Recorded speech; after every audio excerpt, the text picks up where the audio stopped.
శ్రీ గురుభ్యో నమః. శ్రీ మాత్రే నమః. Welcome to VMK astro numerology channel.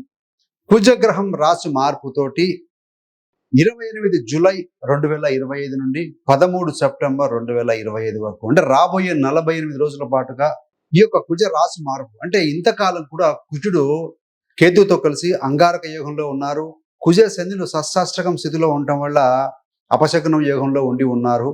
So దీనివల్ల ప్రపంచవ్యాప్తంగా మనం చూస్తే గతంలో చెప్పినట్టు విస్ఫోటనం అవుతుంది, యాక్సిడెంట్స్ అవుతాయి, యుద్ధాలు, అదేవిధంగా ఫ్లైట్స్ ప్రమాదాలు జరిగే అవకాశం ఉందని చెప్పుకున్నాం. అదేవిధంగా మనం చూస్తే ఇది జూన్ మాసంలో 7వ తారీఖు నుండి ఫామ్ అయింది. అంగారక యుగం ఫామ్ అయి ఉండే 25 జూలై వరకు దాదాపుగా 5 ప్రమాదాలు, విమాన ప్రమాదాలు జరిగాయండి.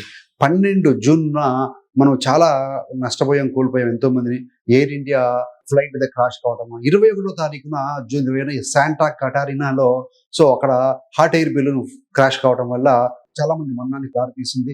13 జూలైన జూనిచ్ ఏవియేషన్ ఫ్లైట్ లో యాక్సిడెంట్ కావడం వల్ల అదొకటి జరిగింది. అదేవిధంగా 21 జూలై తేదీన ఢాకాలో కూడా జెట్ క్రాష్ జరగడం జరిగింది. 24 జూలైన అంగారా అంటే రష్యాకు సంబంధించినటువంటి ఒక ఫ్లైట్ క్రాష్ అవడం జరిగింది. దాదాపుగా 5 ప్రమాదాలు చూసామండి. అదేవిధంగా ఇరాన్, ఇజ్రాయెల్ సో యుద్ధ మేఘాలు అల్లుకోవటం, యుద్ధం జరగటము, ఎంతో వందల వేల మందిని కోల్పోవటం, ఇవన్నీ కూడా దారితీశాయి.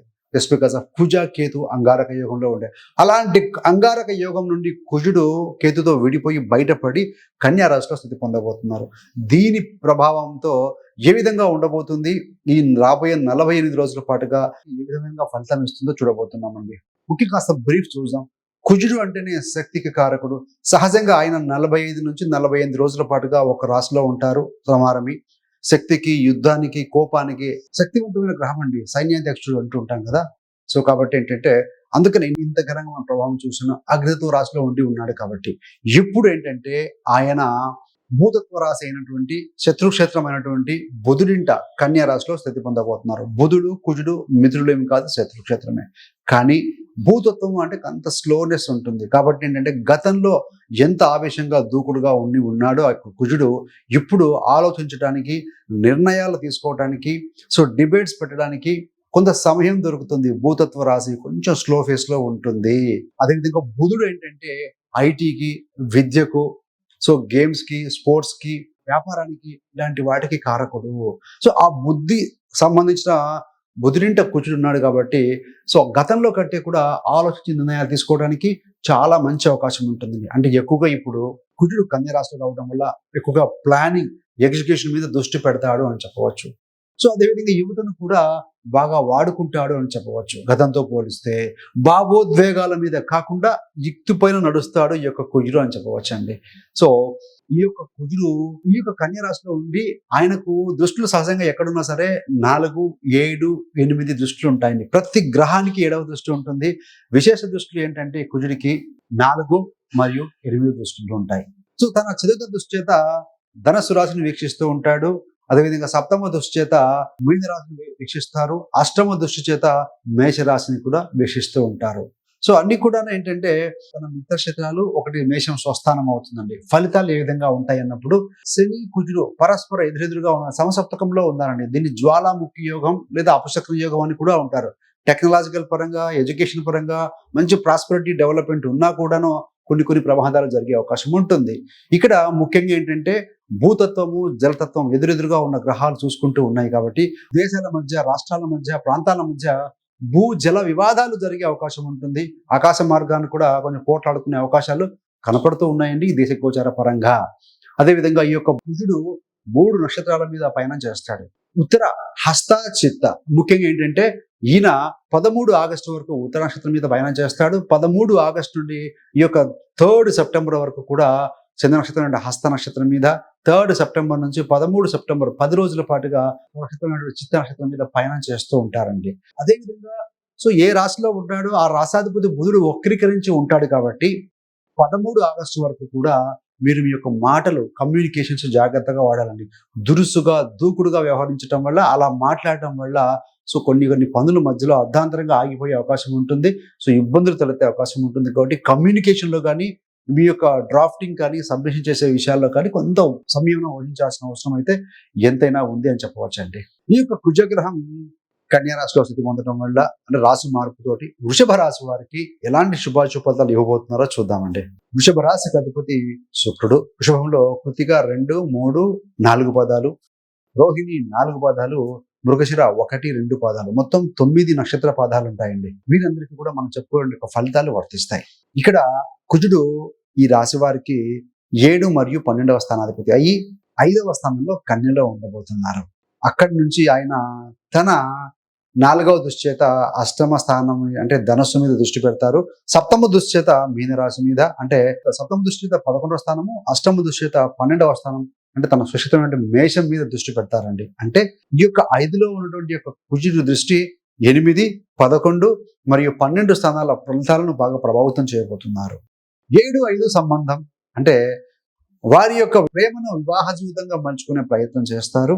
కానీ శని యొక్క దృష్టి యువకారక దృష్టి కూడా ఉంది కాబట్టి సో కొంత సమయం తీసుకుందైనా సరే యాక్సెప్ట్ చేయడానికి కొంత అవకాశం ఉంటుందండి. అదే విధంగా 5లో కుజుడు నుండి శనితో చూడబడుతూ ఉన్నారు కాబట్టి మానసిక భావోద్వేగాలు ఉంటాయి ఈ యొక్క ప్రేమికుల మీద.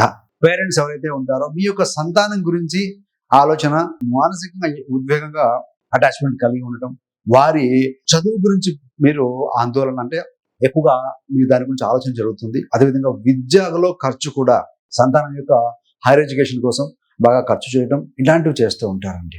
5లో ఉన్నటువంటి యొక్క కుజుడు దృష్టి అష్టమ స్థానం మీద ఉండి ఇతని మీద దృష్టి పెడుతూ ఉంటారు.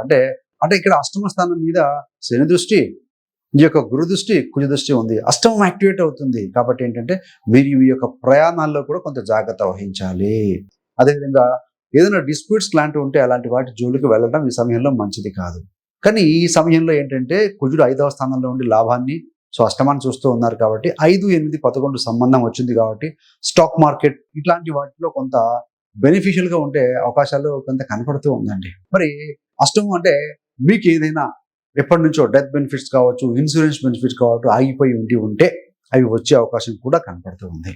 7వ అధిపతి అయినటువంటి యొక్క కుజుడు 5లో ఉండే అష్టమ స్థానాన్ని చూస్తూ ఉన్నారు కాబట్టి 7, 8, 5 అంటే గతంలో ఏదైతే కనుక వివాదాలు ఉండి ఉంటాయో అవి వాటి మీద దృష్టి పెట్టి భార్యాభర్తలు దాంపత్య జీవితంలో ఉన్నటువంటి లొసుగులు ఏవైతే ఉంటాయో వాటిని తగ్గించుకునే ప్రయత్నం చేస్తారు. ఇక్కడ 7వ అధిపతి 5లో ఉండి అష్టమం మీద దృష్టి పెడుతూ ఉన్నారు కాబట్టి మీ యొక్క జీవిత భాగస్వామి కుటుంబ సభ్యుల విషయంలో వారు మీ యందు జోక్యం చేసుకోవడం కానీ మీరు వారి కుటుంబం విషయాల్లో కానీ ఇన్వాల్వ్ అవ్వడం వల్ల కూడా కొంచెం మాట పట్టింపులు పెరిగే అవకాశం కనపడుతూ ఉంది. ఏది ఏమైనా కుజుడు 5వ స్థానంలో ఉండటం వల్ల దీర్ఘకాలిక అనారోగ్యాల నుండి కూడా విముక్తి కలిగిస్తాడని. 6 శత్రువులు ఉన్న రోగ బాధ దానికి నెగటివ్ ప్లేస్ లో ఉన్నారు కాబట్టి దీర్ఘకాలికంగా ఉన్నటువంటి అనారోగ్య సమస్యల నుండి కూడా మిమ్మల్ని బయట వేస్తాడు అని చెప్పవచ్చు. 5లో కుజుడు నుండి 11లో శని ఉన్నాడు. ఈ రాశి మరియు ఈ లగ్నం వృషభ రాశి మరియు వృషభ లగ్నం వారికి యోగకారకుడే, కానీ వక్రీకరించి ఉన్నాడు కాబట్టి నెమ్మది ఫేస్ లో మీ పెట్టిన ఇన్వెస్ట్మెంట్ లో లాభాలు వస్తాయి, కానీ కొంత స్లో ఫేస్ లో కూడా ఉండే అవకాశం కూడా కనబడుతుంది.